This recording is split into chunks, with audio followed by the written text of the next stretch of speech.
ఇంకేం నేర్పించాలి దేవుడు మీకు? ఇంకెంత నేర్పించాలి దేవుడు మీకు? ఎన్ని అద్భుతాలు చేసినా, ఎన్ని ఆశ్చర్యకార్యాలు చేసినా ఇంకా మీకు నమ్మకం రాదా? ఇంకా మీరు విశ్వాసంలో ఉండలేరా? మోషేతో అంటాడు, వీళ్ళు లోబడని ప్రజలు. మోషే నాకు వద్దు మోషే, వీళ్ళు ఎంత ట్రైనింగ్ ఇచ్చినా, ఏమండి ఎంత ట్రైనింగ్ ఇచ్చినా, ఏం చెప్పినా వీళ్ళు వేస్ట్ అంతే. చదవలేని బిడ్డలకి మీరు ఎంత ఖర్చు పెట్టినా వేస్టే. అవునంటారా కాదంటారా? నీ ఆస్తులు రాసి చేసినా కూడా వాళ్ళు చదవలేరు నాన్న. ఎందుకు ఉద్దాక ఆస్తి పోగొట్టుకుంటావు? అదే స్థితిలో నువ్వు ఉన్నావేమో ఒకసారి చూసుకో. ఎంత వాక్యం దేవుడు బోధించినా, ఎంత పరిశుద్ధాత్మత నింపినా, ఎంత అగ్ని నీ మీద కుమ్మరించినా, ఏ శ్రమ వస్తే చాలు నువ్వు గడగడ గడగడ ఉనికిపోతున్నావు, ఇంకా బాధపడిపోతున్నావు, కృంగిపోతున్నావు. అయ్యో అయ్యో అయ్యో నా బ్రతికింతే, నా బ్రతికింతే, నా బ్రతికింతే. కారణం ఏమిటంటే నీ చూపు ఎక్కడుందో తెలుసా? ఆ శ్రమ వైపు మాత్రమే ఉంది. ఇశ్రాయేలీయులు కన్నులెత్తి తమ వెనుక వచ్చుట చూచి ఏం చేశారంట? భయపడ్డారు నాన్న. వీళ్ళు ఏం చూసి భయపడ్డారు? వీళ్ళు వెనక వస్తున్న ఫరో సైన్యాన్ని చూసి భయపడ్డారు వీళ్ళు. అక్కడ దాకా నువ్వు వచ్చావంటే ఎవరు నిన్ను నడిపించారు? ఈరోజు నువ్వు ఈ దినం దాకా వచ్చావంటే ఎవరు నిన్ను నడిపించారు?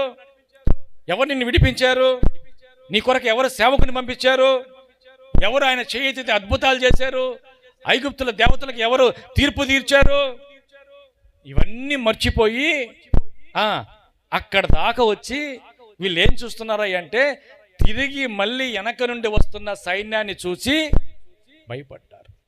సార్వత్రిక సంగమా, ఇంతగా ప్రభు మాట్లాడుతున్నాడు కదా, ఇంతగా ఆత్మీయ జీవితాన్ని నువ్వు చేస్తున్నావు కదా, ఇంతగా విశ్వాస యాత్రను కొనసాగిస్తున్నావు కదా, ఇప్పటికి నువ్వేం చూస్తున్నావో తెలుసా? నీ శ్రమ, నీ అప్పుల భారం, నీ రోగాలు, నీ కష్టాలు, నీ బాధలు, వీటి వైపే నువ్వు చూస్తున్నావు. శ్రమ వచ్చింది నాన్న, నింద వచ్చింది, కష్టం వచ్చింది, బాధ వచ్చింది నాన్న, నువ్వు దాని వైపు చూడకూడదు నాన్న. నువ్వు దేని వైపు చూడాలో తెలుసా? దేవుని వైపు చూడాలి. గట్టిగా చప్పట్లు కొడదామా? హల్లెలూయా, హల్లెలూయా. ఇప్పటికీ నీ ఆత్మీయ జీవితంలో నువ్వు నేర్చుకోలేని విషయం ఏదైనా ఉందంటే ఇదే. ఇంకా నిన్ను భయం వెంబడిస్తుందంటే కారణం ఇదే. ఇటు చూస్తే భయం వస్తుంది, ఇటు చూస్తే దేవుడు కనిపిస్తాడు. కొట్ట హల్లెలూయా.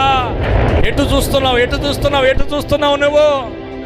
5 సంవత్సరాలు సీనియారిటీ, 10 సంవత్సరాలు సీనియారిటీ, ఎన్నో ఉపవాస ప్రార్థనలు, ఎన్నో హోల్ నైట్ ప్రేయర్లు, ఎన్నో పాటలు పాడేశావు, ఎంతో ఆత్మీయ జీవితం